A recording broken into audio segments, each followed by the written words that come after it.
तो हम स्वाध्याय कर रहे गोबरसा जीव का ग्रंथराज का लेशा मार्गना में परिणाम अधिकार चल रहा है।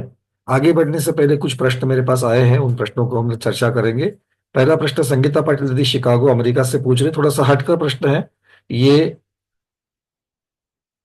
त्रिलोक भास्कर में एक जगह पर वर्णन आया है कि भरत ऐरावत के पांच पांच आर्यखंडों में जघन्य रूप से मिथ्यात्व गुणस्थान और उत्कृष्ट रूप से कदाचित 14 गुणस्थान तक पाए जाते हैं। पांच विधेय के 160 आर्य खंडों में जघन्य रूप से 6 गुणस्थान तथा उत्कृष्ट रूप से 14 गुणस्थान पाए जाते हैं। तो भरत ऐरावत की बात तो समझ में आती है। विदेह क्षेत्र में जहां पर हमेशा मोक्ष मार्ग खुला है, मोक्ष को जाने का रास्ता खुला है, तो फिर ऐसा क्यों लिखा गया है? और तिलोय पन्नती त्रिलोक सार के आधार पर माता जी ने त्रिलोक भास्कर लिखी है। तो उनका प्रश्न ये है कि जघन्य रूप से 6 गुणस्थान और उत्कृष्ट रूप से 14 गुणस्थान ऐसा क्यों कहा गया है? मतलब कम से कम 6 गुणस्थान पाए जाएंगे, ज्यादा से ज्यादा 14 पाए जाएंगे। प्रश्न समझ में आया सबको? चलिए, समझना है कि ये कथन करने की पद्धति है। ये कथन करने की पद्धति है।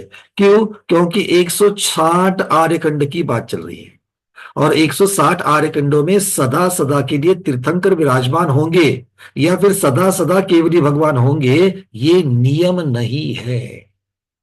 जैसे आज अगर देखा जाए तो 160 आर्यखंडों में सिर्फ 20 आर्यखंड ऐसे हैं जहां पर तीर्थंकर भगवान है, केवली भगवान है। ये एक कथन करने की पद्धति। इसके अलावा केवली भगवान कहीं सामान्य केवली तो कहीं पर भी हो सकते हैं, किंतु सभी आर्य खंडों में सदा सर्वकाल केवली होंगे ही, ये कोई नियम नहीं है। और इसीलिए जब केवली होंगे तब उत्तम से उत्कृष्टता से 14 गुणस्थान पाए जाएंगे, नहीं तो जघन्य से। चूंकि धर्म वहां पर हमेशा रहता है, इसीलिए हमेशा दीक्षा की अपेक्षा से, महाव्रतों की अपेक्षा से छठा गुणस्थान कहा गया है।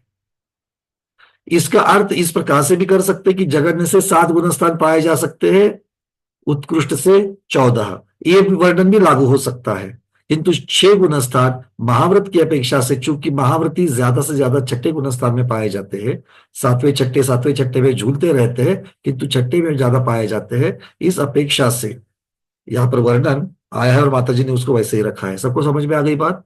जघन्य रूप से और उत्कृष्ट रूप से। अभी हमारे यहां पर भरत ऐरावत क्षेत्र में जघन्य रूप से और उत्कृष्ट रूप से क्या है? पंचम काल की अपेक्षा, दोनों की अपेक्षा हमारे यहाँ छठा सातवां गुणस्थान ही ज्यादा से ज्यादा हो रहा है, तो इसीलिए इसको जघन्य कहा गया। और जब चतुर्थ काल आएगा तब 14 गुणस्थान हो जाएंगे। अच्छा, 14 गुणस्थान आर्यखंड के सभी भागों में पाए जाएंगे क्या? नहीं जाएंगे। अगर मान लो कल कलकत्ता में कोई केवली भगवान है, इसका जरूरी नहीं कि पूना में केवली भगवान होंगे ही होंगे, है ना? इस प्रकार से ये वर्णन किया गया है, तो इस वर्णन का अर्थ कथन करने की पद्धति से हमें लेना चाहिए। चलिए, दूसरी बात, इन्होंने एक ज्ञानमार्गणा की पीडीएफ जो है, वो ज्ञानमार्गणा की पीडीएफ के आधार से उन्होंने प्रश्न पूछा है कि ज्ञानमार्गणा की पीडीएफ में गाथा क्रमांक 345 346, जहां पर 14 पूर्वों के नाम दिए गए हैं, तो 14 पूर्वों के नाम में 10वें पूर्व का नाम वीर्यानुवाद पूर्व हमने लिखा है। पीडीएफ में क्या लिखा है? वीर्यानुवाद पूर्व। तो क्या ये गलती है? क्योंकि 10वें पूर्व का नाम क्या है? विद्यानुवाद पूर्व है। यहां पर वीर्यानुवाद छपा है, तो क्या इसको कैसे देंगे? तो आपको समझना है कि चूंकि हमने रतनचंद मुख्तार जी वाली जो गोबट साहब जीवकान की जो टीका है, उसको आधार मार करके ये पीडीएफ ज्यादा से ज्यादा बनाई है। तो वहां पर मूल गाथा में अगर हम देखेंगे तो उपापवज्ञेनीय, उत्पाद पूर्व, अग्रायणी पूर्व, वीर्य पवाद, अत्थि नत्थि पवादे, नाना सच्च पवादे, अर्थात ज्ञान प्रवाद, सत्य प्रवाद, आदा कम्म प्रवादे, आत्म प्रवाद, कर्म प्रवाद, पच्चखाने प्रत्याख्यान प्रवाद, और विज्ञानुवाद शब्द आ गया। 10वें पूर्व के लिए शब्द आ गया विज्ञानुवाद मूल गाथा में। तो विज्ञानुवाद का विद्यानुवाद, ये भी सामान्यतः सभी ने ज्यादातर यही शब्दार्थ किया है, ट्रांसलेशन किया है, उसे हम विद्यानुवाद कहते हैं। रतन चंद मुख्तार जी ने अपनी टीका में उसको वीर्यानुवाद पूर्व लिखा है, और चूंकि उन्होंने ये अर्थ किया है, हमने भी उसको वही रखा है। हाँ, अब हम सुधारित आवृत्ति में क्या करेंगे, ब्रैकेट में वहां पर विद्यानुवाद पूर्व रख देंगे ताकि कोई भ्रमित ना होवे। ठीक है, तो पंडित जी ने विज्ञानुवाद जो है उसको वीर्यानुवाद रखा है। ऊपर वीर्य प्रवाद पूर्व तो आ ही गया है, यहाँ पर वीर्यानुवाद या फिर विद्यानुवाद। विद्यानुवाद का ज्यादा प्रचलन है, पर ये मिस्टेक नहीं है, क्योंकि पंडित जी ने रखा है, हमने भी उसको जो का त्यों रखा है। अब वहां पर नीचे हम टिप्पण में कर देंगे उसको। ठीक है, तो ये आपके दोनों प्रश्न का उत्तर संगीता दीदी हमने देने का प्रयास किया है। यहाँ पर आगे चल करके सुमन सेठी दीदी, जो भी महाराष्ट्र में यात्रा में है अपने पूरी टीम के साथ में, महिला मंडल के साथ में, उनके मन में एक प्रश्न है कि चक्रवर्ती की पटरानी नरक क्यों जाती है और उनका बच्चा क्यों नहीं होता। तो उनके पुत्र ना होने का कारण तो सब लोग जानते हैं, क्योंकि उनकी योनि जो होती है वो कैसी होती है, कैसी होती है। क्या सब लोग हाथ से ऐसा कर रहे हैं, नाम कुछ तो बताओ। हाँ स्मिता दीदी, नाम क्या है। शंखावर्त। हाँ, शंखावर्त। शंकावर्त, बिल्कुल ठीक। शंकावर्त योनि होती है, और शंकावर्त योनि होना एक नियोग है, और चूंकि उसमें शंकावर्त योनि में गर्भ नहीं ठहरता है, इसीलिए वो पुत्रवती नहीं होती है। तो कारण है शंकावर्त योनि होना, और कार्य है पुत्रवती नहीं होना। तो कारण उसका ये है। अब ये नरक जाने के लिए कोई कारण अगर आगम में आया है तो हम जरूर इसको ढूंढ करके आपको बता देंगे। चलिए, इसके बाद में स्मिता दीदी, आपने भी एक प्रश्न पूछा है, आप यहाँ पर हो, आप अनम्यूट कर रहा हो, प्रश्न को पूछ लीजिए। आता आपण ते 7 पृथ्वी म्हणतो की नाही खाली, म्हणजे मध्यभूमीच्या खाली 7 पृथ्वी आहेत. तर हम्म। प्रत्येक पृथ्वी एक राजू एक राजू एक राजूची आहे. तर ते त्रसनालीचं तुम्ही चित्र दिलं 3ऱ्या अध्यायामध्ये त्रसनालीचं. तर त्यात मध्य लोकाच्या खाली म्हणजे वरती 1.5 राजू, स्वर्गाच्या वर 1.5 राजू, आणि खाली अर्धा अर्धा राजू. ते अर्धा राजू कशासाठी घेतलं का एक हाँ राजूचा देखिए अर्धा? वर्णन, हाँ आपको वर्णन ऐसे देखना है। वर्णन ये है कि नीचे की 7 पृथ्वियां 6 राजू में है, अधोलोक तो 7 राजू का है, किंतु 7 पृथ्वियां 6 राजू में विराजमान है। और वो 6 राजू में कैसे विराजमान है, तो पहली 2 पृथ्वियां आधा आधा राजू, और आगे की प्रत्येक पृथ्वी एक एक राजू। इस प्रकार से 7 पृथ्वियां 6 राजू में है, इसीलिए वो आधा आधा जो दिखाया है वो वर्णन इसीलिए क्योंकि पहली पृथ्वियां आधे आधे राजू के अंतराल पर है, और आगे की एक एक राजू के अंतराल पर है। इस प्रकार से 7 पृथ्वियां 6 राजू में बैठती है, और अंतिम एक राजू कलकला पृथ्वी को दिया गया है, निगोद को दिया गया है। तो इस प्रकार से ये 7 राजू का प्रश्न हो गया है। हाँ जी।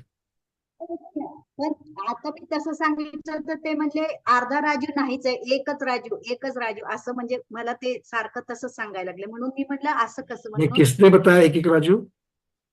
आम्ही इथं शिकायला जातो ना स्वाध्याय भवनला, तर तिथं मी सांगितलं अर्धा अर्धा आहे, तर ते म्हणजे कुठल्याच पुस्तकात अर्धा नाही, तुम्ही परत एकदा प्रश्न विचारा. मी म्हटलं नाही अर्धा, मी त्यांना चलो PDF काढून गाथा प्रमाण मिल जाएगा, तो गाथा प्रमाण से दे देंगे। ठीक है, गाथा प्रमाण से दे देंगे। चलिए, और कोई प्रश्न। एक हमारे मेघा शाह दीदी के तो बहुत सारे प्रश्न हैं।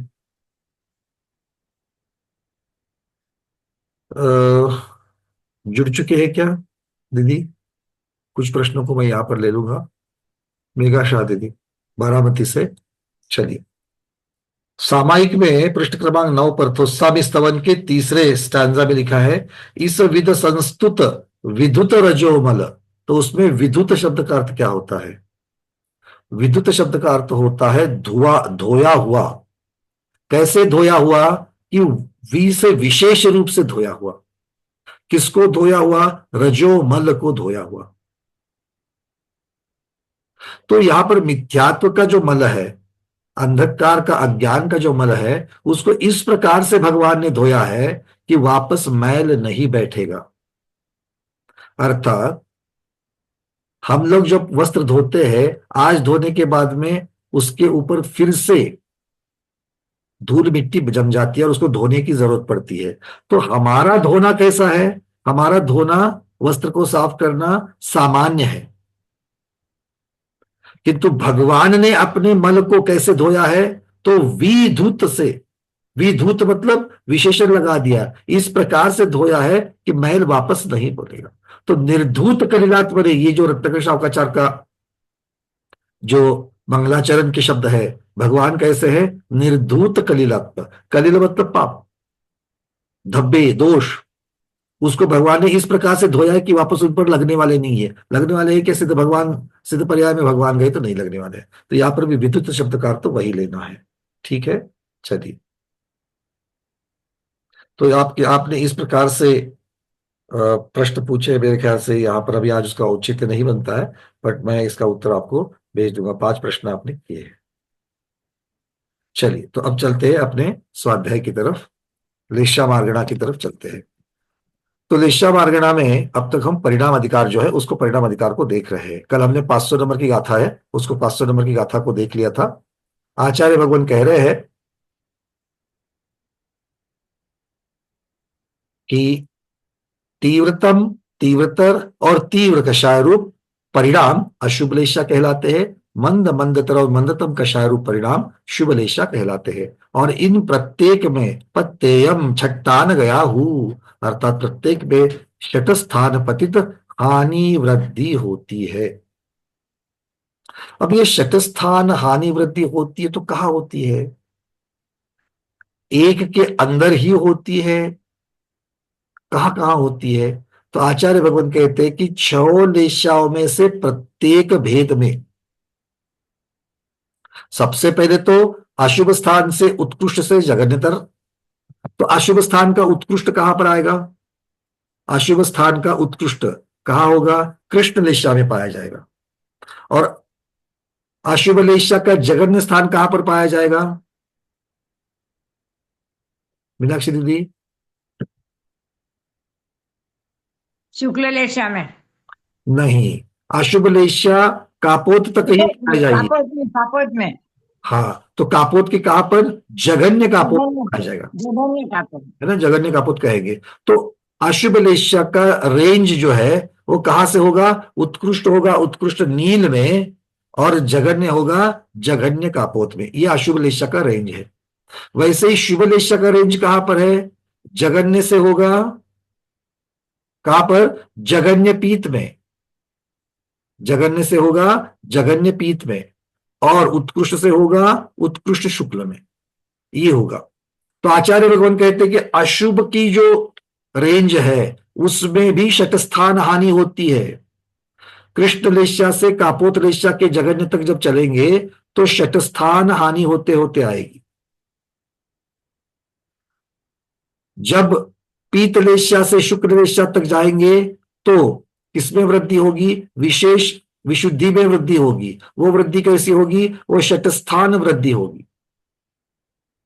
जब हम उतरते आएंगे शुक्ल लेशा से पीत लेशा तक आएंगे तो विशुद्धि में हानि होगी। कैसे होगी? शतस्थान पतित हानि होगी। और जब कापोत लेशा से कृष्ण लेशा की तरफ चलेंगे तब संक्लेश में वृद्धि होगी, वो भी शतस्थान वृद्धि होगी। ठीक है, तो ये पहली, ये बात सबको समझ में आ गई। तो अशुभ की अपेक्षा से 3 लेशा के 2 सेट कर दिए और 2 सेट की अपेक्षा से वर्ण कर दिया। अब इसके आगे भी कहते हैं, प्रश्न पूछा गया भगवान को, भगवान अगर मैं एक ही लेशा ले लूं, जैसे कृष्ण लेशा है, तो कृष्ण लेशा में भी उत्तम मध्यम जघन्य है कि नहीं है? है। तो उत्तम कृष्ण से जघन्य कृष्ण में जब संक्लेश की हानि होगी क्या वृद्धि होगी? उत्कृष्ट कृष्ण से जघन्य कृष्ण में संक्लेश की हानि होगी क्या वृद्धि होगी? रेखा दीदी? संक्लेश की हानि होगी जघन्य में। तो ये संक्लेश की हानि जो है, ये संक्लेश की हानि कैसे होती है? 1 बाय 1 से होती है क्या? क्रम से, मतलब एक एक उतने ही बराबर उतने ही स्टेप में होती है क्या? तब आचार्य कहते कि नहीं, वहां पर भी शतस्थान हानि होती है। ये शतस्थान हानि मतलब कैसे होती है? जैसे उदाहरण के ऊपर ले लेंगे, हम 10 सीढ़ियां है हमारे पास। हम जब सीढ़ियां चढ़ते हैं या उतरते हैं, मान लो सीढ़ी चढ़ रहे हैं, पहले फ्लोर पर जाना है और 10 सीढ़ी है और एक एक सीढ़ी 1-1 फीट की है, तो 10 फीट चढ़ करके जाना है पहले फ्लोर पर जाने के लिए। तो प्रत्येक सीढ़ी 1-1 फीट की है कि नहीं है, उतनी बराबर बराबर की होती है। मतलब एक सीढ़ी पर जितना उठ करके चढ़े आएंगे, फिर दूसरे से तीसरा, तीसरे से चौथा, चौथे से पांचवा, हर बार हम लोग 1-1 फीट उतना ही ऊपर ऊपर चढ़ रहे हैं। उतरते वक्त 1-1 फीट ही नीचे उतर रहे हैं। मतलब हर स्टेप पर जो उतर रहे हैं, हर पादान पर जो जो उतर रहे हैं, वो हमेशा उतना ही अंतर उतर रहे हैं। ये क्या होगा? ये हानि या वृद्धि नियत कहलाएगी। आया ना? ये क्या कहलाएगी? नियत कहलाएगी, उतनी ही मात्रा में होती है। बट यहां पर जब हम शक्त्यांश देखेंगे, किसके शक्त्यांश देखेंगे? लेश्या के, कषाय के।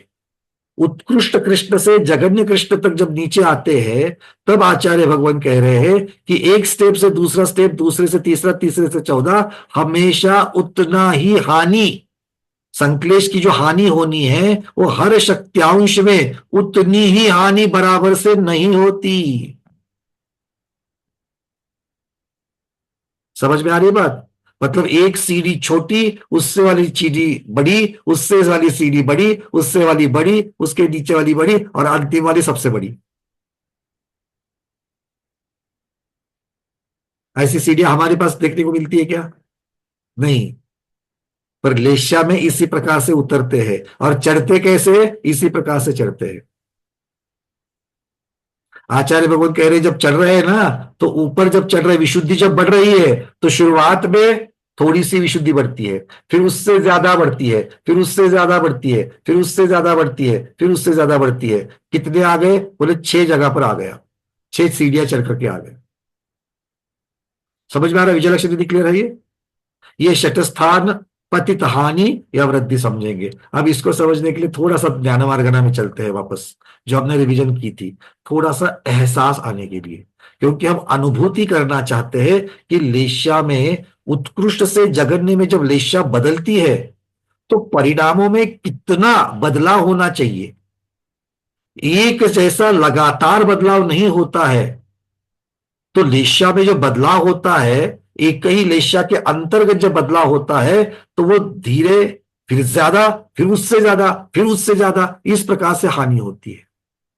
इस बात का हमें एहसास करना है। भाई बात समझ में आ रही है? मतलब अगर मैं यूं कहूं कि मुझे 10 क्या मुझे 6 सीढ़ी चढ़नी है। पहली सीढ़ी है 1 फीट की, ऊंचाई 1 फीट की है। दूसरी सीढ़ी की ऊंचाई बोले 2.5 फीट। तीसरी सीढ़ी की ऊंचाई बोले 4 फीट, है ना? 1 फीट ऊपर पड़ गया, 2.5 फीट, 2.5 से, मतलब इस प्रकार से उतना ही नहीं है। आप ऊपर ऊपर चढ़ोगे तो ऊपर ऊपर ऊपर बढ़ते जाएगा। अच्छा, 6 सीढ़ी हो गई, 6 सीढ़ी के बाद में क्या होगा? बोलते वापस पहली सीढ़ी में कितना 1 फीट चढ़ा था ना, 6 फीट की, 6 सीढ़ी के बाद 7वीं सीढ़ी में फिर से 1 फीट, पर वापस पहले वाला सेट रिपीट हो जाएगा। सभी दीदी क्लियर हो रहा है? पहली सीढ़ी 7वीं सीढ़ी समान होगी, दूसरी सीढ़ी 8वीं सीढ़ी समान होगी, तीसरी सीढ़ी 9वीं सीढ़ी समान होगी, पर पहली दूसरी के समान नहीं, दूसरी तीसरी के समान नहीं। कुसुम दीदी कलकत्ता, आ रही है बातें समझ में? अगर समझने में दिक्कत हो तो हाथ ऊपर कर लीजिए। इसको समझना है हमको, क्योंकि हमारे परिणाम गिरते कैसे हैं, हमारे परिणाम चढ़ते कैसे हैं, ये भी हमको देखना है। डॉक्टर मैना दीदी। भैया, ये जो परिणाम मतलब बढ़ते जा रहे हैं, पर बीच में कभी कम भी तो हो सकते हैं। वो बात छोड़ दो, उसकी हम चर्चा नहीं कर रहे हैं। अगर तीसरी सीढ़ी से चौथी सीढ़ी पर जब चढ़े हो, चौथी से तीसरी में आएंगे तो उतना ही नीचे उतरोगे। नहीं, इन बिटवीन भी तो हो सकता है कुछ। तो इन बिटवीन की तो बात करो। पहले वाले समझ में आ गई क्या? हाँ, वो तो समझ में आ गया। मतलब पहली सीढ़ी, दूसरी सीढ़ी। अब आप मुझे बताइए, 6ठी से 7वीं पर चढ़ेंगे तो पहली वाले का रिपीटेशन होगा, हाँ, तो जब छठी से सातवीं में चढ़ने के लिए 1 फीट लगता है, तो सातवीं से छठी में उतरने के लिए कितना लगेगा? 1 फीट। बस वही बात है, और कुछ नहीं है। जैसे चढ़ोगे वैसे ही उतरोगे। बस कहने का मतलब इतना ही है कि सारी सीढ़ियां एक जैसी नहीं है। बस कहने का मतलब इतना है। चढ़ते वक्त जिस प्रकार से चढ़े हो, उतरते वक्त वैसे ही उतरना पड़ेगा। छठी सीढ़ी से पांचवी सीढ़ी में बहुत एकदम से उतरना पड़ेगा, क्योंकि उसकी ऊंचाई ज्यादा है। पांचवी से चौथी में ऊंचाई कम, चौथी से तीसरी में ऊंचाई कम, तीसरी से दूसरी में ऊंचाई और कम, और दूसरी से पहली में 1 फीट या उससे भी कम। आ रही बात समझे? जैसे सीढ़ियां पक्की है, जैसे चढ़े थे वैसे ही तो उतरना पड़ेगा। बीच में कुछ भी चेंज भी तो हो सकता है भावों के अंदर। भाव वो के रेशियां चेंज हो सकती है होना ना। मतलब ही सीढ़ी बदलना। हाँ, तो भाव कितना बदला? भाव एक सीढ़ी से बदला, किंतु भाव कौन सी सीढ़ी पर था? दूसरी सीढ़ी पर था। तो तीसरी पर चढ़ने के लिए जितना भाव बदला, उतना पांचवी से छठी पर चढ़ने के लिए एक ही सीढ़ी वहां भी चढ़ी, किंतु उतना नहीं, उससे ज्यादा बदला। फिर विशुद्धि का हो सकता है, संक्लेश का हो सकता है, कोई भी हो सकता है। दूसरे से छठी में डायरेक्ट नहीं जा सकते। नहीं जा सकते, वही तो कह रहे हैं। जाएंगे तो हमेशा पहली से दूसरी, दूसरी से तीसरी, तीसरे, ये परिणामन इस प्रकार से होते रहता है। कहीं पर भी जंप नहीं कर सकते। ना ही लिफ्ट की योजना है, ना एस्केलेटर की योजना है, ना पहली से उड़ी मार करके जंप मार करके पांचवी पर पहुंच सकते। नहीं, पहली से दूसरा, दूसरे से तीसरा, तीसरे से चौथा, चौथे से पांचवा, पांचवे से छठा, ये एक सेट हो गया। और ये एक सेट में भी चढ़ते वक्त पहली सीढ़ी की हाइट से दूसरी सीढ़ी की हाइट ज्यादा, दूसरी से तीसरी की ज्यादा, तीसरी से चौथी की ज्यादा, चौथी से पांचवी की ज्यादा, पांचवी से छठी की ज्यादा। अब छठी से सातवीं का क्या होगा? तो पहली सीढ़ी की हाइट जितनी थी उतनी ही छठी से सातवीं में रहेगी। तो ये पतित हानि वृद्धि के हिसाब से वो हो रहा है ना, ये सब। बिल्कुल। तो ये वृद्धि मतलब ऊपर चढ़ना, हानि मतलब नीचे उतरना। अब ये ऐसे आचार्य भगवान को पूछा गया, भगवान ऐसी ये छे का जो सेट है, वो एक लेशा में कितनी सीढ़ियां हैं? बोले एक जो 6 का सेट है, ऐसे असंख्यात सेट एक लेशा के अंदर है। मतलब भावों में कितना बदलाव होना चाहिए कि हम कृष्ण लेशा से नील लेशा में आवे। भावों में कितनी मंदता आनी चाहिए कि जब हम नील से कापोत पे उतरेंगे। अब थोड़ा एहसास आ रहा है। असंख्यात सीढ़ियां उतरनी है, और सिर्फ उतरनी नहीं है, पहली उतरे छोड़ी, दूसरी और बढ़ गई, तीसरी और बढ़ गई, चौथी और बढ़ गई, पांचवी और बढ़ गई, छठी और बढ़ गई। बढ़ गई मतलब क्या है? संक्लेश में हानि बढ़ रही है। तो हर एक लेवल से दूसरी लेवल में उतरते वक्त 6 जगह पर ये बढ़ते बढ़ते जाएगा। फिर छठी से सातवीं में कम होगी, फिर सातवीं से दूसरे 8वीं में बढ़ेगी, 9वीं में बढ़ेगी, 10वीं में। कितना बढ़ेगी? जितना पहले से 1 से 6 में बढ़ी थी, उतना ही 7वीं से 14वें में, 13वें में बढ़ेगी। तो पृथ्वी रेखा के अंदर जब आपने देखा 7 नंबर वाला, जिसमें न कृष्ण, नील, कापोत, वो यहां पर कुछ नहीं है। वहां पर तो सिर्फ एक कृष्णलेशा का नाम लिख दिया। तो एक कृष्णलेशा के अंदर ये सारे असंख्यात उतार चढ़ाव है, एक कृष्णलेशा के अंदर। हाँ, तो इतने असंख्यात उतार चढ़ाव होने के बाद वो लास्ट में शुक्ल में जाएगा, मतलब ये कृष्ण से उत्तम, उत्कृष्ट कृष्ण से जगन्य कृष्ण में आएगा। अभी तक तो नील में नहीं गया है। नहीं, उसमें जो बता रखा था ना चार्ट के अंदर, लेशा चार्ट में तो आपको तो चार्ट में तो अलग अलग लेशा लिखी है। हम एक लेशा के अंतर्गत बता रहे हैं, असंख्यात सीढ़ियां है। हाँ, वो तो मैं समझ गई, एक में है, पर अगर वहां तक असंख्यात सीढ़ियां मतलब 6 वाले सेट असंख्यात है। ये असंख्यात पहुंचेंगे जब जाकर के वो शुक्ल में। इसीलिए तो असंख्यात लोक प्रमाण कह दिया, क्योंकि एक के अंदर ही असंख्यात लोक प्रमाण है। हम कहते हुए असंख्यात कह रहे हैं। एक लेशा के अंदर जगन्य से उत्कृष्ट तक या उत्कृष्ट से जगन्य तक एक ही लेशा के अंतर्गत, अभी तक तो लेशा बदली ही नहीं, एक ही लेशा के अंतर्गत असंख्यात लोक प्रमाण शतस्थान है, और एक शतस्थान में 6 स्थान है। तो इसका मतलब हुआ कि अविभाग प्रतिच्छेद जितने हो रहे हैं बीच में, वो कुछ कुछ समान भी हो सकते हैं। अविभाग प्रतिच्छेद को अभी इसके साथ मत जोड़ो। अविभाग प्रतिच्छेद अनंत है, ये असंख्यात की बात चल रही है। बहुत सारी चीजें एक साथ मत ले लो। यहाँ पर शक्त्यांश बता रहे हैं। जैसे हम सीढ़ी चढ़ते हो, पहली सीढ़ी से दूसरी सीढ़ी पर जाएंगे, दूसरी से तीसरी पर जाएंगे। लोक में हमेशा उतने ही आकार की, उतनी ही ऊंचाई की सीढ़ियां होती है। यहाँ पर उतनी ही ऊंचाई की सीढ़ियां नहीं है। सीढ़ी का नंबर तो 1 2 3 4 5 6 ऐसा ही है, किंतु पहली सीढ़ी से दूसरी सीढ़ी की ऊंचाई ज्यादा, दूसरी से तीसरी की ज्यादा। ऊंचाई ज्यादा मतलब क्या है? परिणामों में अंतर ज्यादा, तब जाकर के परिणाम बदलेगा। फिर परिणामों में और अंतर आएगा, तब परिणाम की शक्ति बदलेगी। फिर और परिणाम में अंतर आएगा, बहुत सारा अंतर आएगा, तब जाकर के क्या बदलेगा? परिणाम की शक्ति बदलेगी। और एक शक्ति की परिणाम में अलग अलग प्रकार की आयु बन सकती है। समझ में आ गया। तो वह जिस लेशा में, जिस लेशा से चारों प्रकार की आयु बन सकती है, जिस लेशा से चारों प्रकार की आयु बन सकती है, उसकी शक्ति कितनी है? असंख्यात लोक प्रमाण शक्तियां है उसकी। और उन असंख्यात लोक प्रमाण के एक एक शक्ति के ऊपर चारों प्रकार की आयु बनने के चांसेस है। अब बताओ फिसलन कितनी हो गई? विचार नहीं कर सकते, इतने परिणाम है हमारे।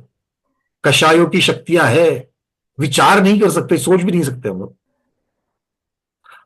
आज के इस भाव में मान लो किसी की उम्र 50 साल है, तो उस 50 साल में वो कितनी बार कषाय उसको हो गई? 50 साल में कितनी बार कषाय हो सकती है?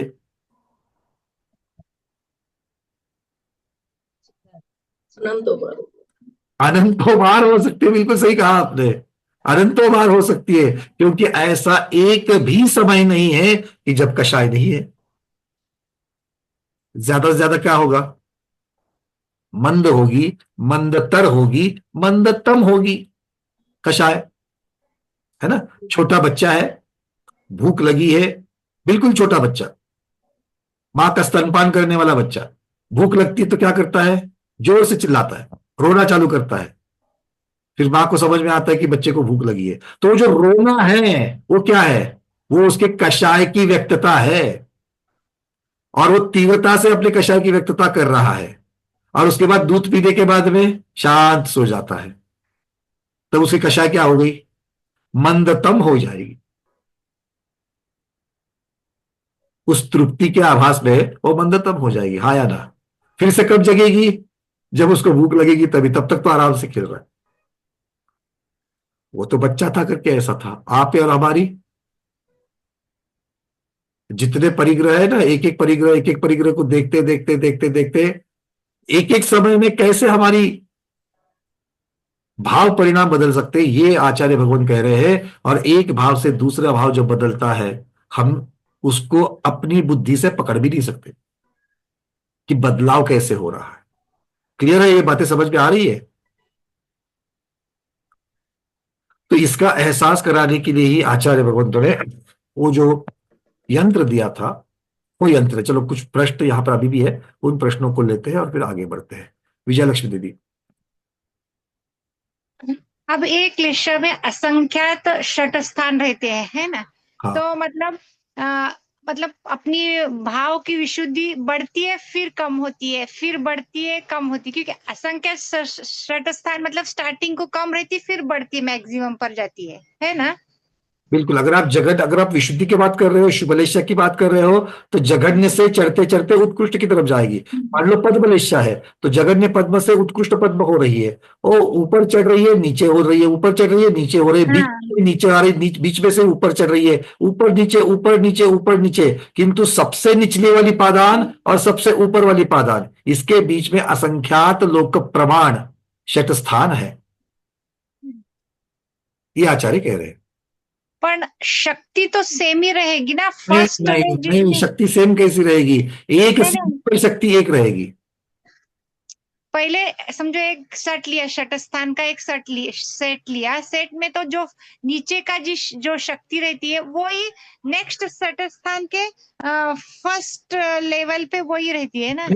नहीं नहीं नहीं, अब वो शक्ति बढ़ गई ना, क्योंकि वो जो एक फीट बढ़ेगा, वो छठे के ऊपर। देखो, पहली सीढ़ी 1 फीट की ले ली थी हमने, और ये 1 फीट कहाँ ऐड होने वाला है? छठी सीढ़ी के बाद 7वीं सीढ़ी के लिए। तो 6 सीढ़ियों का जितना भी आपने ऊंचाई ले ली थी, 10 फीट की ऊंचाई ले ली थी, उस 10 फीट के ऊपर एक 11वीं फीट ऐड हो जाएगा ना। ये तो पहली पादान पर आपके 1 फीट की ही शक्ति है और 7वें पादान में आपको 11वें फीट की शक्ति हो गई, अच्छा अच्छा अच्छा, क्योंकि मतलब ऐड होता जाएगा ना, इंक्रीमेंटल होगा ये। मतलब तो फिर जो हम लोग संश्लेष भाव जो कषाय करते तो वो मैक्सिमम लेवल पर ही बढ़ते जाएगा ना, वो थोड़ी ना कम होएगा। तो इसीलिए तो संक्लेश में वृद्धि कह रहे हैं, तभी तो संक्लेश की वृद्धि होते वक्त जगन्य कृष्ण से उत्कृष्ट कृष्ण की तरफ बढ़ेंगे। एक मतलब नंबर की ये सीढ़ी सब को प्रोसेस सुनो सुनो अंतर्मुर्त में सुनो होते हैं। सुनो सुनो सुनो पहले 1 नंबर की सीढ़ी में शक्ति क्रमांक 1, 2 नंबर की सीढ़ी में शक्ति क्रमांक 2, ऐसे 7वें नंबर की सीढ़ी में शक्ति क्रमांक 7। पहली सीढ़ी में शक्ति कितनी थी? एक 1 फीट, ठीक है। अब दूसरे की ऊंचाई कितनी है? मान लो 2.5 फीट है, पर दूसरी पर पहुंचने के बाद कितनी ऊंचाई पर आप चले गए? 2.5 + 1 3.5 फीट पर चले गए, ठीक है। अब 3.5 फीट के बाद में तीसरी ऊंचाई कितनी है? 3.5 फीट की है। तो तीसरी जब सीढ़ी पर चले जाओगे, शक्ति क्रमांक 3, 3.5 और 3.5 7 फीट की हो गई। हाँ, पण इससे ऐसा पता चलता है कि अपने भाव मतलब कृष्ण लेशा में है तो अपने भाव पूरे स्ट्रांग ऊपर तक ही जाएंगे, वो मतलब कम ज्यादा नहीं होते उसमें कम ज्यादा हो भाव। सकते हैं, कम ज्यादा हो सकते हैं। जैसे आप किसी कारण से तीसरे सीढ़ी पर आ गए, 7 फीट वाली आपकी हाइट हो गई, तो 7 फीट वाली आपकी शक्ति हो गई। अब वहां से कुछ कारण होने से आप नीचे उतर गए, अच्छा उतर सकते हैं नीचे, बिल्कुल हाँ। उतर सकते, तीसरे से दूसरे में आ गए, तो फिर शक्ति कम हो गई। किसकी शक्ति कम हो गई? संक्लेश की शक्ति कम हो गई, संक्लेश में हानि हो गई। ऊपर चढ़ो तो संक्लेश में वृद्धि, चूंकि हमने जगन्य कृष्ण से उत्कृष्ट कृष्ण का उदाहरण लिया है, नीचे से ऊपर वाली सीढ़ी में चढ़ोगे तो हमारे संक्लेश परिणाम बढ़ रहे हैं, नीचे उतरोगे तो संक्लेश परिणाम घट रहे हैं। इसमें कहीं भी किसी भी सीढ़ी से ऊपर चढ़ सकते हैं, किसी भी सीढ़ी से नीचे आ सकते हैं। इतना ही है कि जंप नहीं करोगे। अगर आप 23वें नंबर की सीढ़ी पर हो तो या तो आप 24 पर चढ़ सकते हो या फिर 22 पर आ सकते हो। मतलब उत्कृष्ट कृष्ण से जगन्नाथ कृष्ण तक जाने को अंतर्मूर्त में ये सब प्रोसेस होता है क्या? क्या नहीं, कभी कितना भी टाइम लेता है? बाद में, समय की चर्चा बाद में, अभी सब चीजों को एकत्र नहीं लेना है। नहीं नहीं, वो काल नहीं, अभी लूंगा ही नहीं मैं। काल का वर्णन बाद में आएगा। ये समय कितना पहले ऐसे परिणाम होते हैं। शक्ति की अपेक्षा परिणामों को देखो तो कितनी सारी शक्तियां हैं। शक्तियां मतलब उदय स्थान है, कषायों के उदय स्थान है ये। एक मतलब ऐसा कभी नहीं होता कि कोई उत्कृष्ट से जगन्य जाएगा या जगन्य, ऐसा कुछ नियम नहीं। कोई उत्कृष्ट से मध्यम तक रहकर बंद होएगा उसका कषाय, ऐसा भी हो सकता है ना? कषाय बंद मतलब स्लो होता है, ऊपर नहीं चढ़ता है, फिर नीचे उतर सकता है ना, मतलब मेरा। तो अगर आप उत्कृष्ट कृष्ण पर चल गए, अब उत्कृष्ट कृष्ण से ऊपर जाने के लिए कुछ है ही नहीं है। नहीं, मैं क्या बोल रही है, जगन्य से उत्कृष्ट कृष्ण कंपल्सरी जाना ऐसा ही नहीं, जगन्य से मध्यम जाकर फिर जगन्य में भी वो आ सकता है ना इंसान, ऐसा कुछ नहीं है। बिल्कुल ठीक, इसमें कोई दो राय नहीं है। मैंने कहा ना, आप कहीं से भी कहीं जा सकते हो। आप जिस सीढ़ी पर हो उस सीढ़ी से ऊपर एक सीढ़ी चढ़ सकते हो या फिर नीचे एक सीढ़ी चढ़ सकते हो। अब एक सीढ़ी ऊपर चढ़ गए तो फिर वही नियम, यहां से अब मान लो 7वें से 8वें में आ गए, तो 8वें से मेरे पास क्या कर सकते हो, या तो मैं 90 में जा सकता हूं या फिर 7वें में आ सकता हूं। 90 में जाने के बाद या तो मैं 10वें में चढ़ सकता हूं या तो फिर मैं 8वें में आ सकता हूं। हर जगह पर ऊपर एक चढ़ सकता हूं या फिर नीचे आ सकता हूं। आप कहीं भी असंख्यात में चढ़ दो, कहीं भी चढ़ सकते हो। ऊपर चढ़ना है तो लगातार ऊपर चढ़ सकते हो, नीचे उतरना है तो नीचे लगातार उतर सकते हो, कोई बात नहीं, ठीक है। बट सीढ़ियां कितनी है इसका एहसास करो। असंख्यात है ना वो, मतलब कृष्ण ईश्वर का जो घर है, कृष्ण ईश्वर का जो घर है, उसके जमीन से छत पर जाने के लिए असंख्यात लोक प्रमाण सीढ़ियां है, और वो भी 6-6 के सेट में है। 6-6 के सेट में पहले सेट, उस 6 के एक सेट के अंदर जो पहली सीढ़ी है उसकी ऊंचाई कम, उससे दूसरे की ऊंचाई ज्यादा, तीसरे की उससे ज्यादा, चौथे की उससे ज्यादा, पांचवे की उससे ज्यादा, छठे की उससे ज्यादा। ये हो गया, फिर दूसरा सेट यहां से ऊपर वैसे ही चालू हो जाएगा। अभी पंचम काल में कोई तो भी लास्ट स्टेज पर जाएगा, कृष्णलेशा के लास्ट स्टेज पर, मतलब उत्कृष्ट कृष्णलेशा पर पहुंचेगा, उतना संक्लेश भाव करेगा अभी पंचम काल में? बिल्कुल कर सकता है। इसको कर आप सकता है? नरक की आयु के जैसा मत सोचना। नरक की आयु मध्यम कृष्णलेशा में ही बंधती है, उत्कृष्ट कृष्णलेशा में नहीं। नहीं, बंधने की आयु के बारे में नहीं, पर मैं पूछी इस मतलब इतनी तीव्रता कषाय की रहती है, इतना मतलब क्यों नहीं हो स्ट्रांग। सकती? क्यों नहीं हो सकती है? सभी प्रकार की लेशा हो सकती है। काल की अपेक्षा उत्सर्पिणी अवसर्पिणी के द्वारा इनको कहीं पर भी बाधित नहीं किया गया है। आगम में ऐसा कहीं पर वर्णन नहीं है कि भाई पंचम काल है, सहननहीन है। हाँ, सहननहीन है, वज्र वृषभ नारा सहनन नहीं मिलेगा। इसका अर्थ यह नहीं कि कृष्ण लेशा बनने के लिए वज्र वृषभ नारा सहनन चाहिए या शुक्ल लेशा बनने के लिए चाहिए, नहीं। ठीक है, बिल्कुल आपकी कृष्ण, हाँ, कितनी बार ऐसे हो सकते हैं? बहुत बार नहीं, किंतु हो जरूर सकते हैं। चलिए, अर्चना दीदी भरूच, आपका प्रश्न।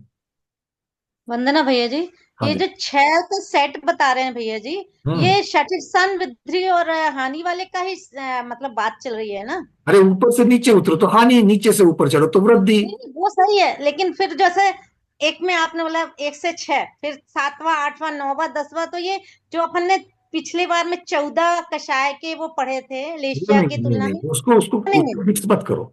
उसको मिक्स मत करो। हम चर्चा किसकी कर रहे हैं? अकेले एक लेशिया की कर रहे हैं। और आपने जो अच्छा 14 स्थान देखे थे वो तो कॉम्बिनेशन वाले थे ना लेशिया के।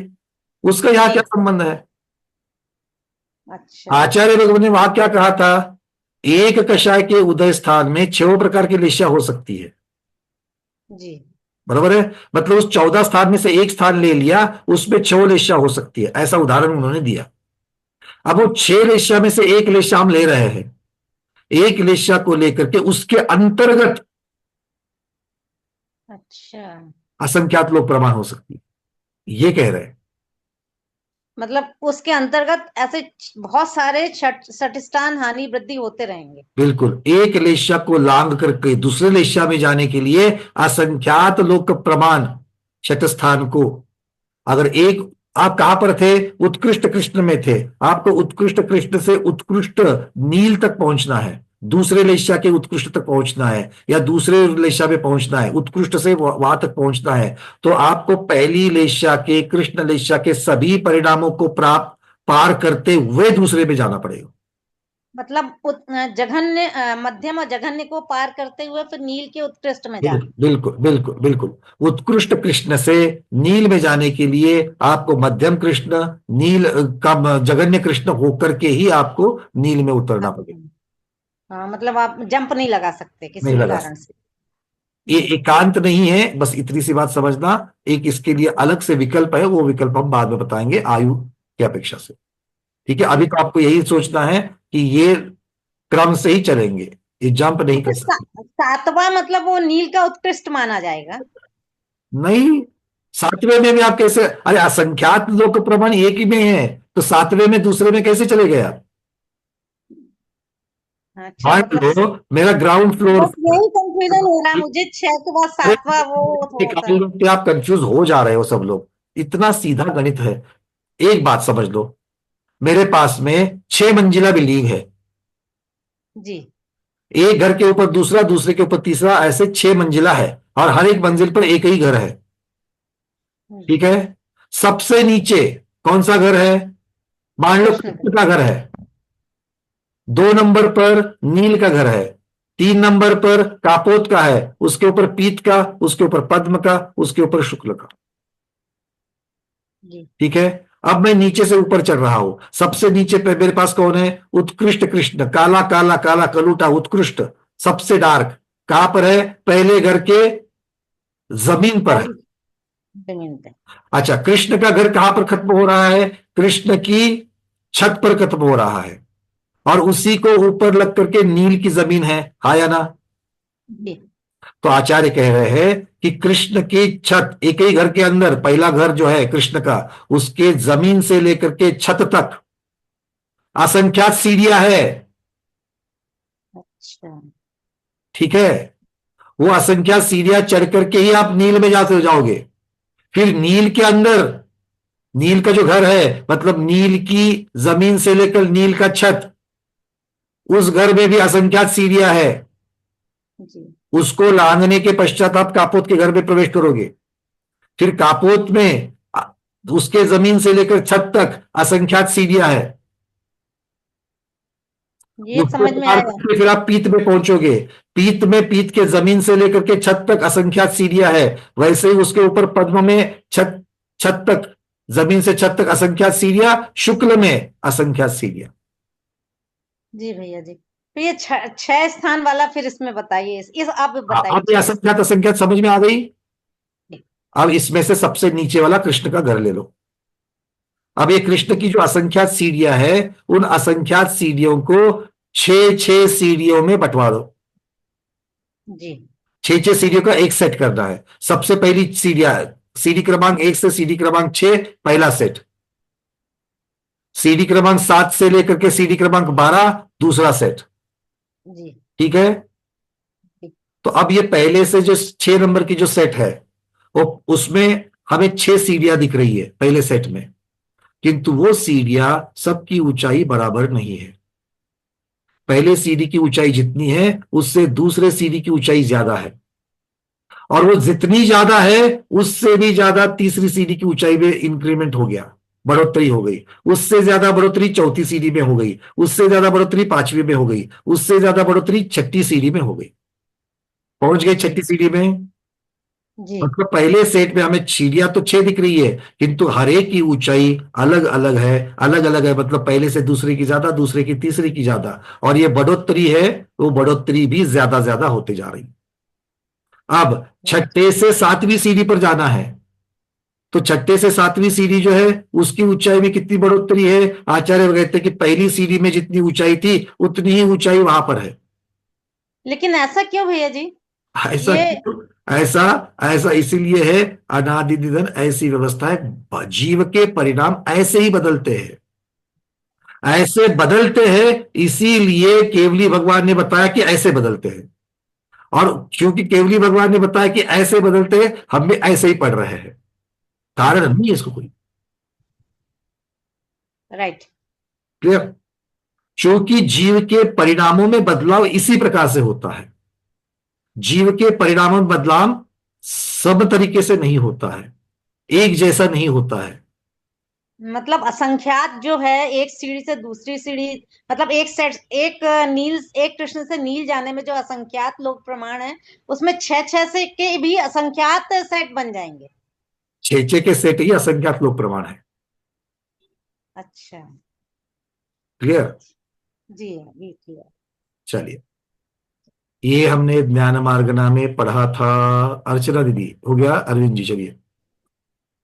वंदना भैया जी, ये पर्टिकुलरली जो संकलेश में खाली कंसीडर करेंगे कृष्ण का खाली उत्तम लेंगे अपन, तो इसमें भी असंख्यात ही होंगे। पर्टिकुलर उत्तम ही खाली कंसीडर करते हैं अपन, इसमें भी उत्तम में जो शेडिंग गिनेंगे तो इसमें भी वेरिएंट होंगे ना। आचार्य कहते हैं तो ऐसा कहते हैं कि उत्तम और जगन्य को एक एक लगा लेना, ओके। और उसके बाद में बीच में जितने भी उसको मध्यम लगा देना। मतलब समान 3 भाग नहीं करते हैं। जब जगन्य, उत्तम और मध्यम की जब चर्चा चलती है तो जगन्य के ऊपर अजगन्य होता है, बराबर, और उत्कृष्ट के नीचे अनुत्कृष्ट होता है, और अनुत्कृष्ट से अजगन्य तक मध्यम वाले होते हैं। क्योंकि मध्यम की ये समान बंटवारा नहीं है। उत्तम मध्यम जगन्य में समान बंटवारा नहीं होता है। उत्तम एक लेवल रहती है क्योंकि वो उत्कृष्ट है, जगन्य सबसे निचली वाली होती है इसलिए वो भी एक ही होती है, और इन दोनों के भी जितने भी वो सारे मध्यम कहलाते हैं। जैसे आयु में किसी भी जीव की उत्कृष्ट आयु कितनी हो सकती है? 33 सागर हो सकती है। किसी भी जीव की, चारों गति के जीव अगर देखेंगे तो सबसे उत्कृष्ट आयु कितनी है? 33 सागर। या तो देव की या नरकों की अपेक्षा से 33 सागर सबसे ज्यादा। तो चारों गति में भ्रमण करते वक्त कोई भी जीव उत्कृष्ट आयु कितनी पा सकता है? 33 सागर। और जगन्य आयु कितनी पा सकता है? अंतर्मुहूर्त। क्योंकि मनुष्य और तिर्यंश की अपेक्षा से अंतर्मुहूर्त है, तो चारों गति में अंतर्मुहूर्त हो गया। तो अंतर्मुहूर्त और 33 सागर, ये 2 प्रमाण ले लेना। 33 सागर उत्कृष्ट आयु, अंतर्मुहूर्त जगन्य आयु। अंतर्मुहूर्त अधिक एक समय किसी को भी आयु मिल सकती है कि नहीं मिल सकती है? वो आयु हो जाएगी मध्यम आयु। 33 सागर को एक समय कम, वो आयु किसी को मिल सकती है कि नहीं मिल सकती है? मिल सकती है, वो मध्यम में आ जाएंगे। तो मध्यम के मतलब असंख्यात, मध्यम के बहुत भेद होते हैं। हाँ बस असंख्यात में इसमें सस्तान असंख्यात हो सकते हैं, अनंत भी हो सकते हैं। बराबर। समय की अपेक्षा अनंत हो जाएंगे, क्योंकि आप कौन सा यूनिट लगाओगे, किसकी चर्चा कर रहे हो, क्योंकि उत्कृष्ट मध्यम जघन्य ये परिमाण कहीं पर भी फिट होते हैं। मतलब उत्तम और जघन्य इसमें एक ही वेरिएंट अपन कंसीडर करेंगे, और बस बिल्कुल ठीक। इसमें असंख्यात या अनंत वट राधर बराबर। ऐसा कहेंगे कि उत्कृष्ट और जघन्य में वेरिएंट्स नहीं होते, एक एक ही होते हैं, और मध्यम में बहुत सारे वेरिएंट्स होते हैं। ओके ठीक है, ठीक है। चलिए अभी और किसी का प्रश्न है?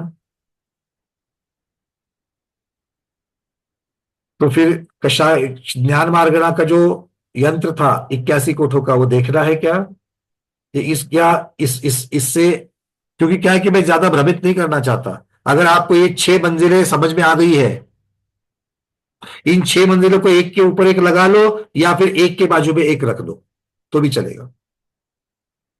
एक के बाजू में एक रखवा लो और सबसे बीच में दरवाजा बना लो एक से दूसरे पे जाने के लिए। ऐसे भी कर सकते हो, जैसे आपको समझ में आ जाए। ठीक है, चूंकि एक बहुत महत्वपूर्ण बात इसमें है, और वो है अष्टांग की, और इसीलिए मैं थोड़ा सा आपको मैं कषाय मार्गणा ज्ञान मार्गणा की तरफ लेकर के चल रहा हूं, क्योंकि वो यंत्र जो है, वो यंत्र देखना बहुत जरूरी है। आप सबको याद आ रहा है ना, उर्वंक मतलब उ, चतुरंक मतलब 4, पंचांक मतलब 5, षडंक मतलब 6, सप्तांक मतलब 7, और अष्टांक मतलब 8। ठीक है, चलिए तो इसका जो यंत्र था,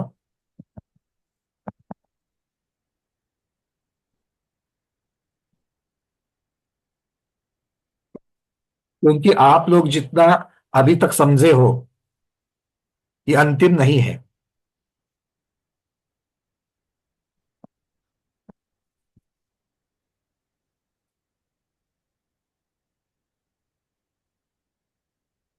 यंत्र दिख रहा है?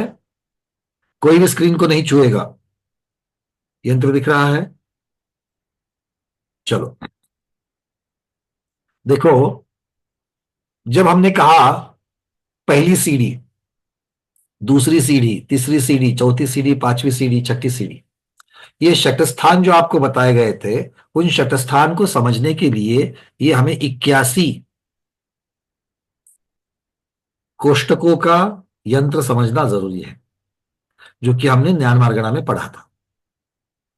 तो इसमें कैसे होते हैं? तब आचार्य कह रहे हैं कि पहली वृद्धि होगी, तो पहली वृद्धि कितनी होगी इसको समझने के लिए, अब यहां पर आपको दिख रहा है ना, ये पहली लाइन जो है, पहली लाइन के 3 कोष्टक को लेना है, उसके बाद उसके अगले 3 कोष्टकों को लेना है, और उसके बाद अगले 3 कोष्टक को लेना है।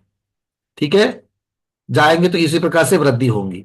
तो पहली लाइन के पहले 3 कोष्टक को ले लेते हैं। तो उर्वंक उर्वंक चतुरंक तो कितनी होगी? तो आचार्य भगवान कहते हैं सर्वप्रथम अनंत भाग वृद्धि प्रमाण वृद्धि होगी। अनंत भाग वृद्धि प्रमाण मतलब सबसे छोटी, क्योंकि अनंत से भागाकार करेंगे, भाग देंगे तो उत्तर कम आएगा। इसको तो हाँ कहो। अनंत सबसे बड़ी संख्या है, सबसे बड़ी संख्या से किसी भी संख्या को भाग देंगे तो उत्तर छोटा आएगा क्या बड़ा आएगा? छोटा आएगा। तो ये छोटा आएगा मतलब क्या है? वृद्धि छोटी होगी, सबसे छोटी वृद्धि होगी। कब? पहली पादान पर जब चढ़ोगे, 0 से पहली पादान, पहली स्टेप जब चढ़ोगे तो सबसे कम वृद्धि होगी। उसके बाद में वो कहते हैं कि चूंकि ऊ चिन्ह दोहराया है, तो असंख्यात बार उतनी ही होगी। क्या कहते हैं? असंख्यात बार समान वृद्धि होगी, असंख्यात बार समान वृद्धि होगी। और उसके बाद में कौन सी होगी? उसके पश्चात एक बार असंख्यात भाग वृद्धि होगी। मतलब अनंत बार या असंख्यात बार, पहले असंख्यात बार जो है, असंख्यात बार अनंत भाग वृद्धि होगी, छोटी छोटी वृद्धि होगी, और उसके बाद में सिर्फ एक जगह पर, एक सीढ़ी पर अब तक जितनी वृद्धि हो रही थी क्रम से, उससे ज्यादा वृद्धि होगी। अच्छा, वो वृद्धि होने के बाद क्या होगा? फिर अनंत भाग वृद्धि असंख्यात बार होगी, क्योंकि उसके अगला वाला क्या है? असंख्यात उर्वंक, उर्वंक चतुरंक है। ठीक है, तो ये असंख्यात बार अनंत भाग वृद्धि होगी, फिर एक बार चतुरंक अर्थात असंख्यात भाग वृद्धि हो जाएगी। उसके बाद क्या होगा? चूंकि ये पहला कोष्टक और दूसरा कोष्टक ये समान है, तो ये असंख्यात बार दोहराया जाएगा, और ये असंख्यात बार दोहराने के बाद में एक बार अगला कोष्टक चलेगा, और वो कोष्टक कैसा है? उसमें अनंत भाग वृद्धि असंख्यात बार होगी, और उसके पश्चात एक बार संख्यात भाग वृद्धि होगी। ठीक है, तो इस प्रकार से ये कोष्टक चलते हैं। मैं ज्यादा डिटेल्स में नहीं जाऊंगा, क्योंकि आप लोग इस प्रकार के चेहरे करके बैठे हैं कि आप लोग इसको पहली बार पढ़ रहे हो, है ना? तो अगर ऐसा लग रहा है तो ज्ञान मार्गणा के वीडियोस निकाल करके सारे पढ़िए, क्योंकि ये कोष्टक समझाने के लिए 1 हफ्ता लगा था हमको, और वापस 1 हफ्ता तो नहीं दे सकते हैं। ठीक है, तो आपको याद आ जाएगा, आप एक बार ज्ञान मार्गणा में देख लेना। और चूंकि रतनचंद मुक्तार जी ने भी और स्वयं केशवर्णी जी ने भी अपनी टीका में वहां पर इन गाथाओं के पश्चात लिखा है कि शतस्थान वृद्धि और शतस्थान हानि का प्रकरण ज्ञान मार्गणा में बताया गया है, वहां से विस्तार से देखे, ऐसा अपनी टीका में लिखा है। तो बाबा वाक्य प्रमाणम, इसकी अपेक्षा से जो बाबा ने बोला वही हम वाक्य प्रमाण करके चल रहे हैं, वहां से देख लेना। ठीक है, चलिए आगे बढ़े। बस मुझे इतना ही आपको एहसास देना था कि भाई परिमाण जो बदलते हैं, जो हमारे परिणाम जो बदलते हैं, वो परिणाम एक परिणाम से दूसरा परिणाम, दूसरे से तीसरा परिणाम किस तरीके से बदलते हैं, कम ज्यादा तरीके से बदलते हैं। पहले से ज्यादा वृद्धि को हानि होगे, उतरते वक्त उसी प्रकार से हानि को प्राप्त हो जाएंगे, ये आचार्य भगवान यहां पर कह रहे हैं। ठीक है, चलिए अब चलते हैं आचार्य भगवान परिणाम अधिकार की 501 और 502 गाथा में आगे हमको कह रहे हैं, जिसकी चर्चा अभी हमने कही है। उन्हीं चीजों को चार्ट के माध्यम से और गाथाओं के माध्यम से हम लोग देखेंगे कि ये परिणामन कैसे होता है। गाथा क्रमांक 501 और 502।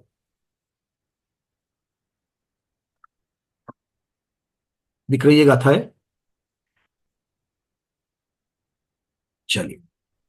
असुहाणम वरमज्जिम अवरंसे किन्न नीलका उतिये परिणमदी कमेणप्पा परिहानि दो किले सस काओ नीलम किन्हम परिणमदि किले सवडिदो अप्पा एवं किले सहानी वडिदो ओदी असुहतियम। आचार्य कह रहे हैं असुहानम अशुभ क्या है? वर मज्जीम अवरन से, अर्थात अशुभ लेशा के उत्कृष्ट, वर मतलब उत्कृष्ट, मध्यम मतलब मध्यम, अवरम मतलब जघन्य। तो अशुभ लेशा के उत्कृष्ट अंश से मध्यम अंश और मध्यम से जघन्य अंश रूप क्या होता है? क्या होता है? संक्लेश की हानि होती है।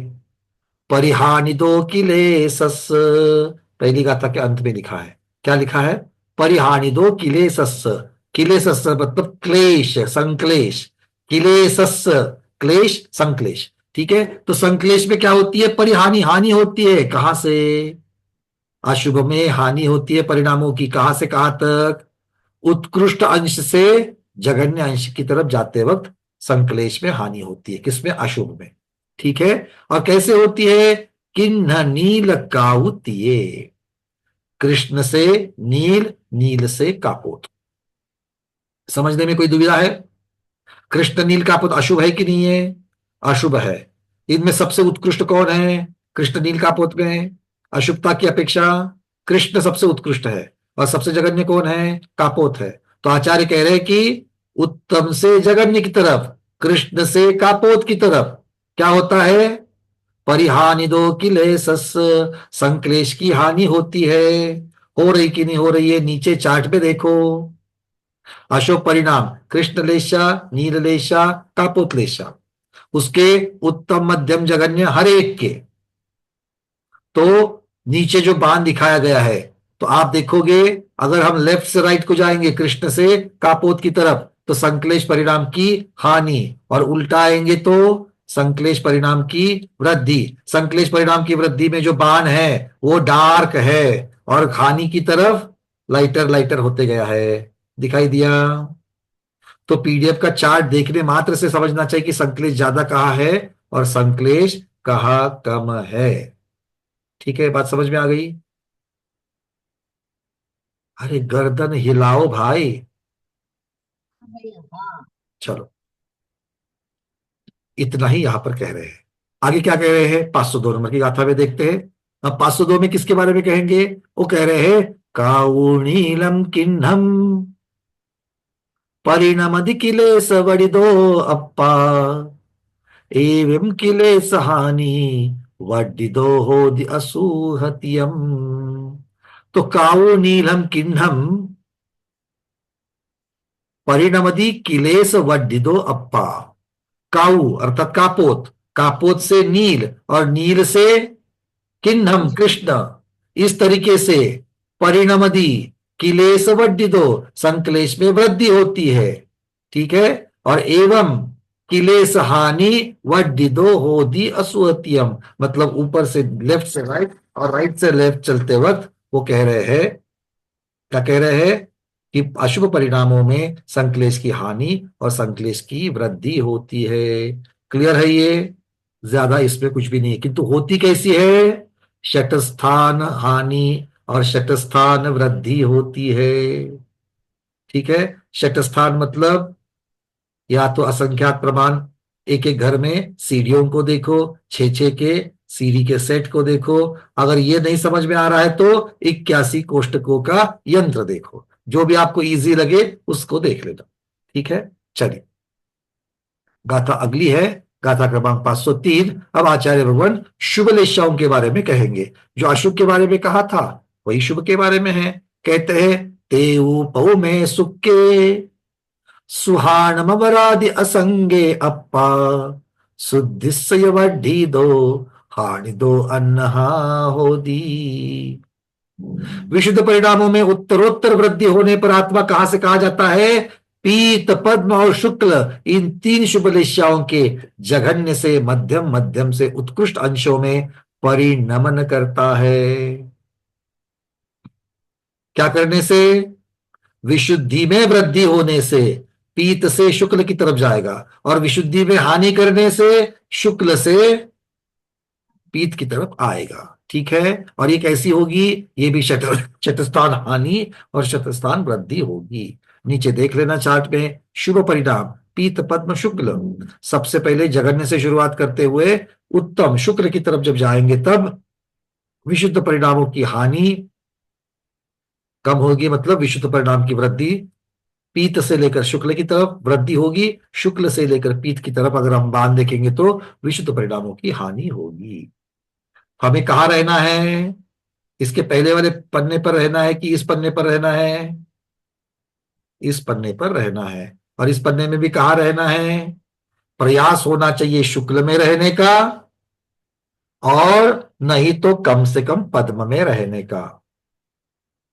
और ये दो में भी अगर गिरावट होती है, बीच बीच में गिरावट तो होगी, मार्केट हमेशा तेजी में नहीं रहता है, कभी कभी गिर भी जाता है। तो गिरेंगे तो भी तो कहाँ गिरेंगे अरविंद जी? ज्यादा से ज्यादा हाँ, वो पीत में स्टॉप लॉस लगा देना, वहां पर पीत में उसके नीचे नहीं जाना है। ठीक है ना? बस यही बात सबके समझ में आ जाएगी तो हो जाएगा। ठीक है, तो इस रहना तो इन्हीं में है। चलिए, सबको समझ में आ गई बात? चर्चा जो की है वही चीजें गाथा प्रमाण में हम लोग देख रहे हैं। तो आगे बढ़ते हैं।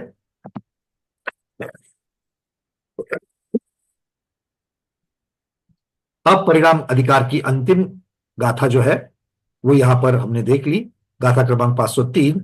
अब यहां से चलते हैं संक्रमण अधिकार में।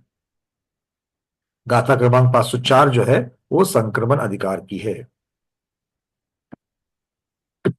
अब प्रश्न ये होता है सबसे पहले कि भाई अब तक तो परिणमन कहा, अब संक्रमण कह रहे हैं, तो फर्क क्या है दोनों में? ये मन में प्रश्न तो उठता ही उठता है ना? तो परिणमन का अर्थ होता है परिणामों को प्राप्त होना, परिणामों को प्राप्त होना, रूपांतरित होना। मतलब मैं कृष्णलेशा के परिणाम को था, अब आत्मा पद्मलेशा के परिणाम को प्राप्त हो गया। तो एक लेशा से दूसरे लेशा के परिणाम होना, इस अपेक्षा से जब वर्णन होता है तो वो परिणमन अधिकार कहलाता है, परिणाम अधिकार कहलाता है। जहां पर भावों को समझना, शक्ति स्थान, उदय स्थान, इनकी अपेक्षा से लेशा को समझना परिणाम अधिकार है। आप बोलोगे भैया परिणाम अधिकार में भी तो आप शुक्ल से मत पद्मपीठ में जाने की बात कर रहे थे, संश्लेष की हानि वृद्धि की बात कर रहे थे, और संक्रमण में भी तो वही वो बात होने वाली है, तो फर्क कहां रहा? ऐसा लग रहा है कि नहीं लग रहा है? नहीं लग रहा है। समय नहीं पूरा हुआ अब तक। आप जो चेहरे कर रहे हो ना कि समय पूरा नहीं हुआ, अभी तक आपको थोड़ी देर बैठना है, और 15 मिनट है पूरे पूरे। इतनी जल्दी छुट्टी नहीं, मुझे मालूम है आज रविवार है, दिमाग तो छुट्टी के लिए प्रोग्राम हुआ था, किंतु भैया ने आज फिर से क्लास रख दी है ना। कोई बात नहीं, आप लोगों ही तो बोलते हो ना कि भाई क्लास जब नहीं होती तो सूना सूना लगता है। अब झेलो, ऐसे अच्छे अच्छे फीडबैक दोगे तो हम क्या करेंगे, हम तो ज्यादा से ज्यादा क्लास करेंगे, है कि नहीं है। अब आपने बोला है तो आपको झेलना पड़ेगा। तो समझ में आ रही कि नहीं आ रही बातें? दो जगह समझ लो, एक परिणाम अधिकार है, दूसरा संक्रमण अधिकार है। संक्रमण में चर्चा वही चलेगी मोटा मोटी में, किसकी? एक लेशा से दूसरे लेशा में चले जाना, दूसरे से तीसरे में जाना, या फिर पलट करके पहले में आना, या तो फिर एक ही लेशा के अंदर उतार चढ़ाव होते रहना। ये संक्रमण अधिकार है। और परिणाम अधिकार में सिर्फ इतना ही नहीं है, परिणाम अधिकार में कषायों के शक्ति स्थान की अपेक्षा हम लेशा के किस प्रकार के भावों को प्राप्त होते हैं उसकी चर्चा परिणाम अधिकार में है। क्लियर है? तो परिणाम अधिकार में हमने कषाय के शक्ति स्थान की अपेक्षा से लेशाओं को देखा, अर्थात भावों के उतार चढ़ाव की अपेक्षा से भावों की जो शक्तियां होती है, जो भाव मतलब हमारे कषाय रूप जो भाव है, उसकी जो शक्तियां होती है, उसकी जो तीव्रताएं होती है, उसकी जो मंदता होती है, उसकी अपेक्षा से लेशा को समझना, वो कहलाता है परिणाम अधिकार। और एक लेशा से दूसरे लेशा के परिणाम को प्राप्त होते जाना, एक ही लेशा के अंतर्गत परिणामों को प्राप्त होना, यह है संक्रमण अधिकार। ठीक है, पता चल गया? बात तो बोल ही दो। ठीक है, अब संक्रमण अधिकार में चलते हैं और गाथा क्रमांक 504 को ले लेते हैं।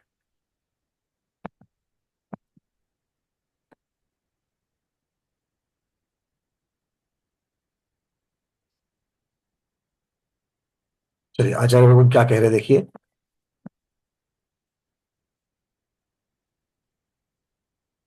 संक्रमणम सट्ठाण परट्ठाणम होदि किन्न सुकाणम वड्ढीसु हि सट्ठाणम उभयम हानिम शेष उभयेवी।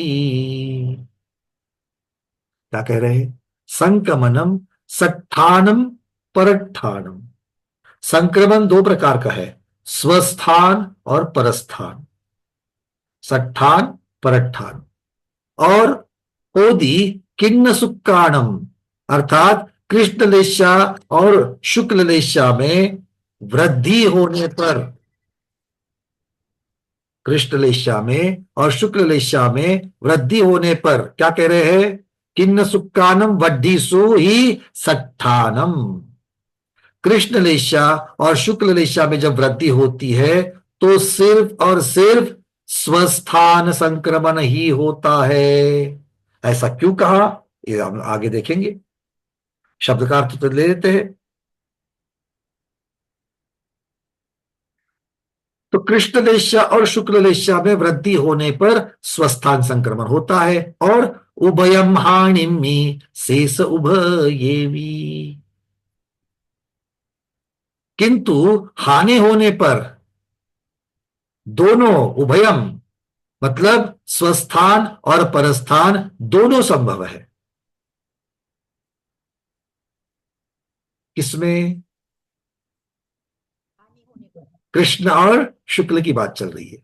अब शेष में शेष उभयेवी, शेष जो 4 लेशा है उनमें वृद्धि और हानि होने पर स्वस्थान और प्रस्थान दोनों संक्रमण संभव है। तो ये कुछ सिद्धांत हमें मिल रहे हैं यहां पर। सबसे पहले बात चल रही है कृष्ण लेशा और शुक्ल लेशा की, चूंकि ये अंत वाले हैं। शुक्ल लेशा एक अंत में है और कृष्ण लेशा दूसरे अंत में है, दूसरे छोर में है ना। अब इसमें वृद्धि हो जाएगी। देखो कापोत में वृद्धि हो गई, नील में आ गए, नील में वृद्धि हो गई, कृष्ण में आ गए। अब कृष्ण में वृद्धि होगी तो कहां जाएंगे? है कोई चॉइस? नहीं है। पीत में वृद्धि हो गई, पद्म में आ गए, पद्म में वृद्धि हो गई, शुक्ल में आ गए। अब शुक्ल में वृद्धि हो सकती है क्या?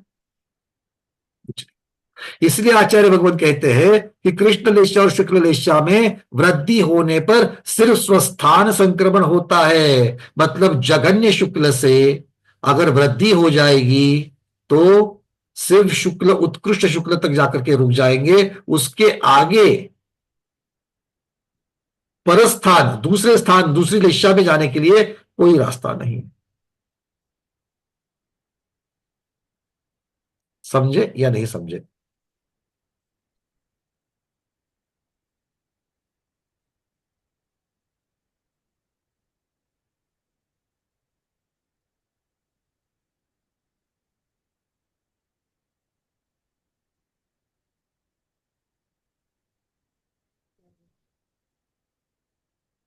ये किसको नहीं समझा है?